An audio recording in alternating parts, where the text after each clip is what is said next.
Hey everyone, welcome to the IELTS VIP Podcast.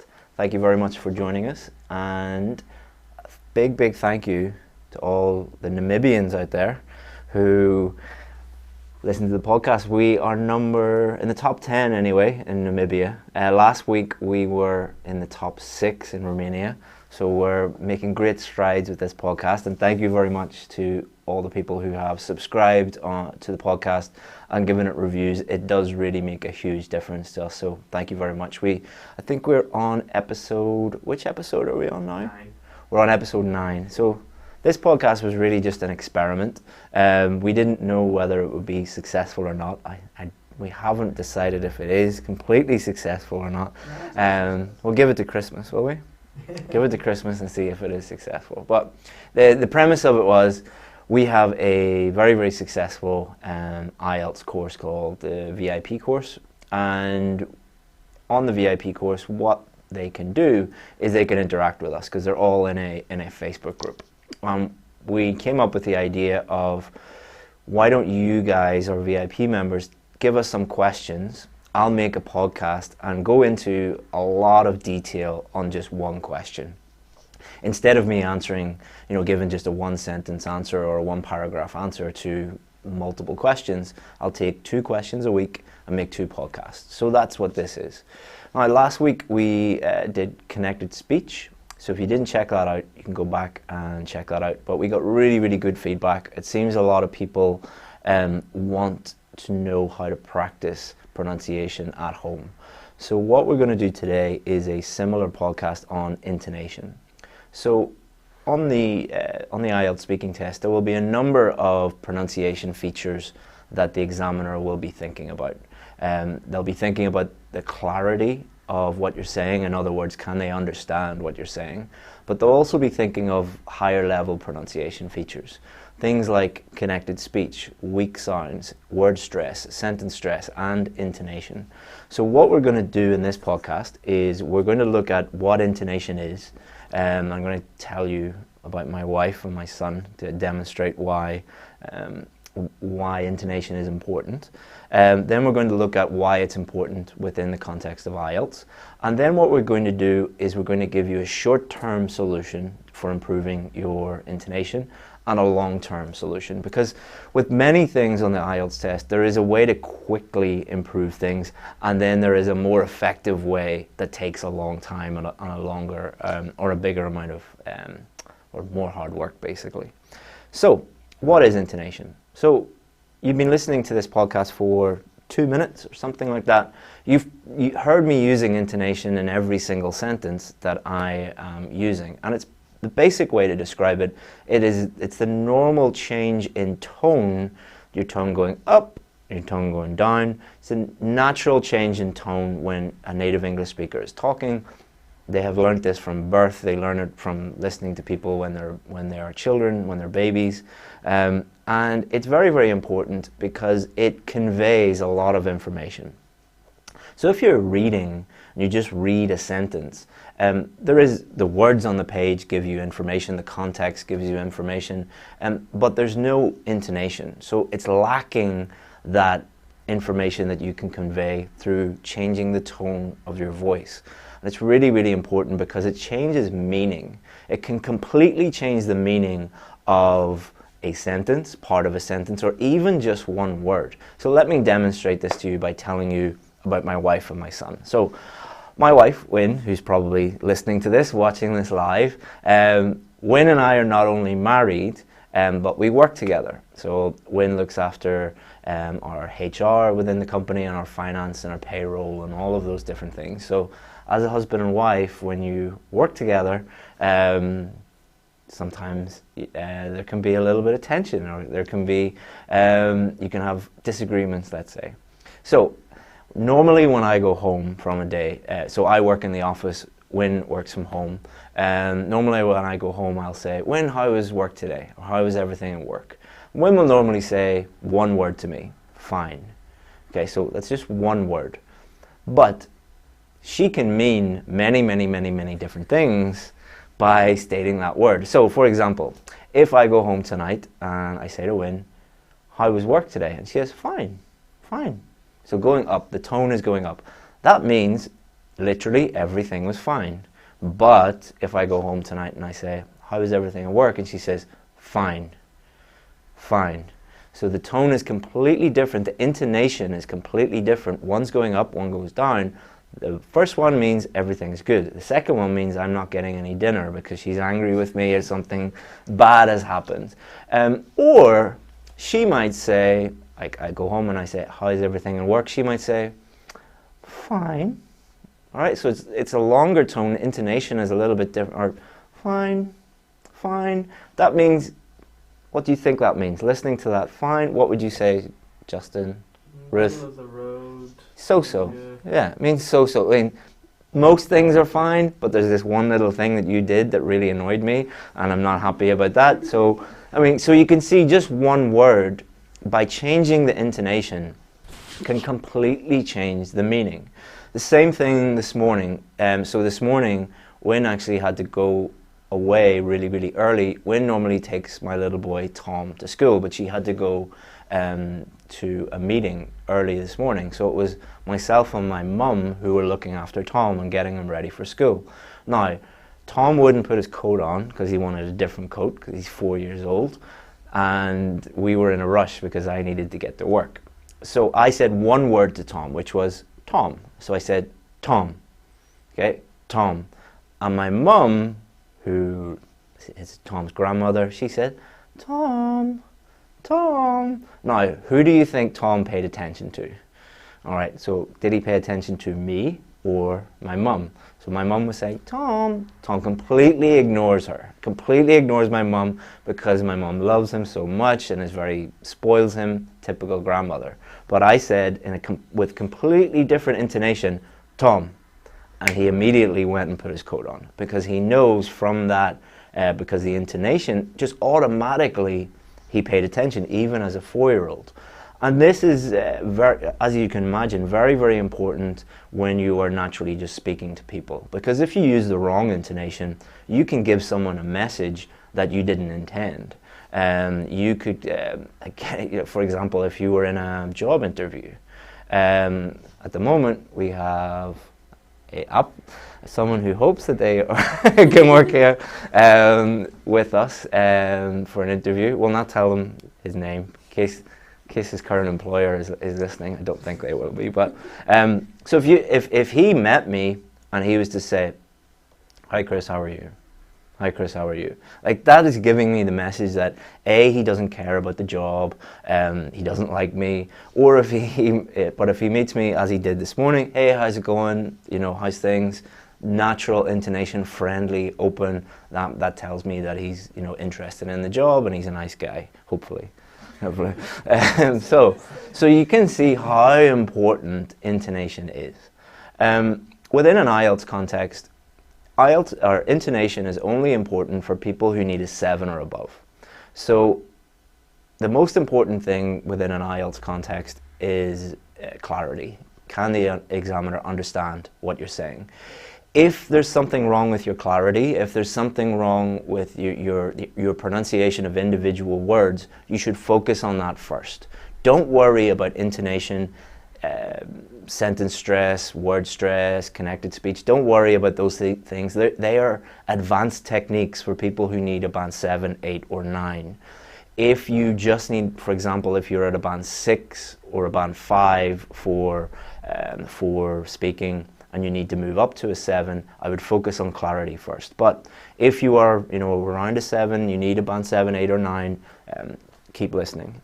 So there's a short-term way of improving your intonation and a longer-term way. You need to be aware of both of them, because even if you use the short-term way, you might still fail or might still not get the score that you need.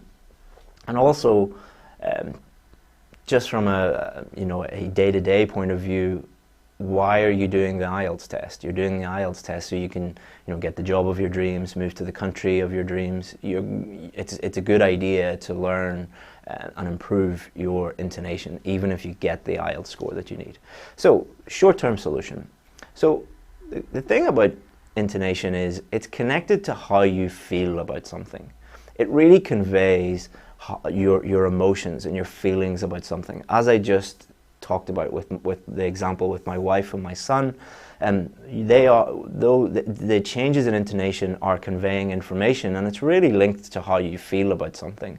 So one of the most common problems that we see, like in our VIP course, we have Zoom sessions. A Zoom session is where we get all of our students into a Zoom session. It's like basically like a digital classroom where there's a little box for each person and everybody can see each other, and I pick one person at a time, ask them a speaking question, everybody listens to my feedback, and normally when we get someone who has poor intonation, it's not because they're going up or down in the wrong way or anything like that, or they're trying too hard. That does happen, but the most common thing is very, very flat intonation. Hello, my name is Chris, I am from Ireland. Like, just very flat, sounds like a robot. And normally how we fix that is two things. I think a lot of people use very flat intonation, first of all, because the questions are very boring. And if you feel like something is boring and you're talking about something that's boring, that is going to come through in your intonation. Like, you'll get some silly questions on the IELTS test, like, how often do you wear hats? Or like, what's your favorite type of hat? Like, it's difficult to get excited about it. About maybe, I don't know, I don't like hats, but maybe it would be easy to get excited about for some people. But if you get a boring question like that, it isn't going to be the most exciting thing to speak about. So a short little quick thing you can do is pretend that you are enthusiastic and excited to talk about everything that they ask you about. And even if they ask you about something that's really, really boring and you don't have no interest in it, just pretend that you are interested in it. I don't mean pretend as in lie or pretend that you're someone else, but pretend that you are an actor or an actress for that 15 minutes you're in the speaking test, and be enthusiastic, and you will not believe how easily and quickly that affects your intonation and improves your intonation. So that's one way of doing it. The other way the other reason why people have very flat intonation is they're stressed, they're worried, they are under pressure, because it's a very high stakes test. It can literally change their life. And when you are nervous, you speak like this. You're very robotic, and your intonation is very flat, maybe going down a lot. Whereas if you are relaxed, your intonation is naturally going to go up and down naturally. So we did make another podcast 2 weeks ago. Was it 2 weeks ago? On how to, on stress and stress management and things like that. So you can go back, listen to our old podcast about 2 weeks ago, and it was how to relieve stress and not be too stressed out, especially in the speaking test. So that will help you. So speak enthusiastically about it, try and manage your stress, and as I said, a really good technique is just pretend it's like an acting role and you are in a movie or on stage for that 15 minutes. Be really enthusiastic. However, don't overdo it. I do speak to some students and I give that advice, and then they're like, hey, my name's Chris, I'm from Ireland. Like, you don't want to sound like you're in a Disney movie or on a kid's TV show. Just try and be a little bit enthusiastic and you'll be okay. But record yourself and listen to it, and you'll find out what your intonation is like. It's a really good idea to do do 2 or 3 speaking questions, record your voice, and because a lot of people who are making their intonation is really flat, they don't know they're doing it, because it's difficult to think about ideas and grammar and vocabulary and fluency and pronunciation and listen to yourself at the same time. So it's a good idea to do that. So a longer term method for improving your intonation, you can couple this with your listening practice. So I would highly recommend listening to something that you enjoy listening to. So that could be a TV show that you're really into, that could be a podcast that you really like, it could be a movie that you really like, it could be anything, a radio show. I would highly recommend that if you just want to get better at English, because you're getting that input of new words, new grammar, new vocabulary, new pronunciation. And then what you can do is you can focus on specific things when you're listening to that. So very much like the advice that I gave for connected speech, you're going to do something called micro-listening. And what you're going to do is you can listen to one sentence or maybe two sentences and then rewind it and write it out on a piece of paper. So write out the sentence or two sentences on a piece of paper. Then listen to it again and add arrows to when their tone goes up and when their tone goes down. And then listen to it again and make sure that the arrows are correct. So you can do this 5 times, 6 times, 7 times, as many times as you like, to make sure that the arrows are in the correct place. And then what you need to do is listen to it again and listen to maybe the whole paragraph or a minute either side of that to get context. Because that's really, really important, that you understand the context, the background, the scenario, the situation. And what you can do there is then think about why their voice is going up and why their voice is going down. What information are they trying to convey? What emotions or what feelings are they trying to convey? How does the change of intonation affect things? Another thing you can do is change the intonation around and see how that changes the meaning of the sentence. So for example, if somebody said, there's a scene in a movie where someone comes in for a job interview and they say, please sit down, please sit down. Okay, so their voice is going up with the please, and then their voice is going down at the end.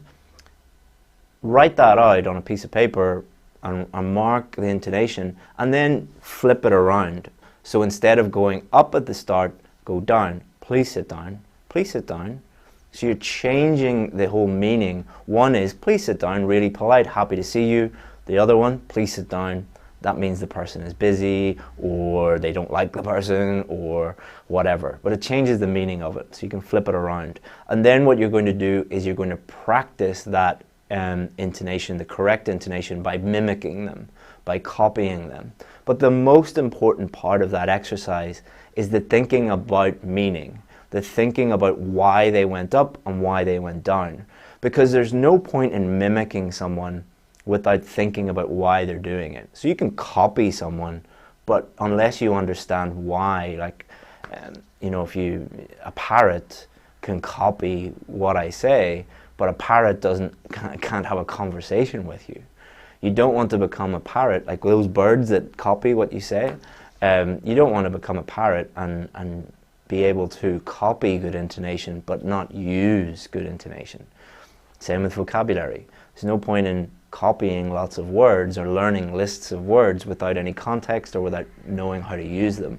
Within the context of the IELTS speaking test, you need to know how to use things and do things. And the same when you move to Canada or UK or America or Ireland, you can operate as an independent user of English. So I'd really, really recommend you do that if you want to improve your intonation. Listen to something you enjoy. Get a sentence or two that you want to focus on, something with interesting intonation. Probably the best one would be wait for some intonation that sounds strange to you or exaggerated intonation. Why was that? That's something that puzzles you.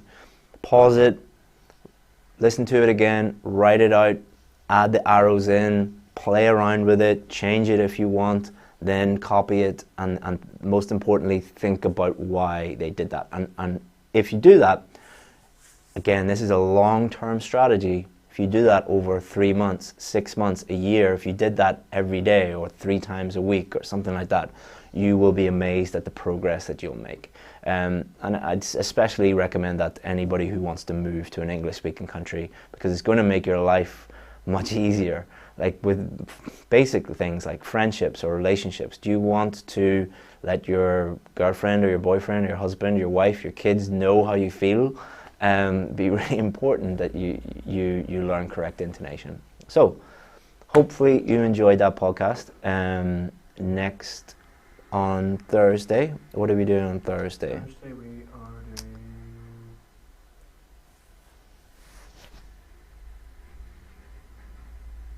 Anyway, we're doing something on Thursday. Should I get my IELTS test remarked? So yeah, a lot of students in our VIP course recently, well not a lot, 3 of them recently in the last sort of 2 weeks have got their test remarked and got higher scores for writing.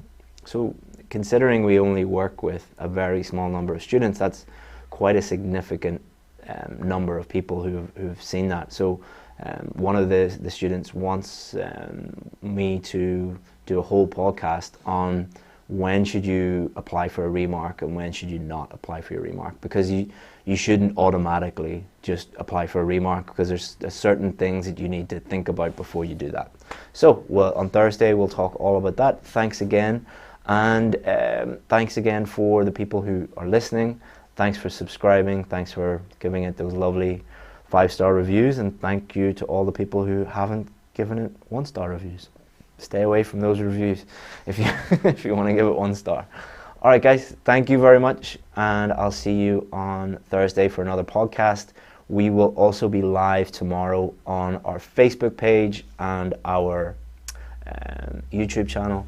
If you want more videos, go to our YouTube channel. Our Facebook page has everything on it, with more than 1 million followers on that Facebook page. Definitely worth checking out. If you have questions about IELTS, go to our website, IELTSadvantage.com, and you can find out the answer to 99% of the things that you need.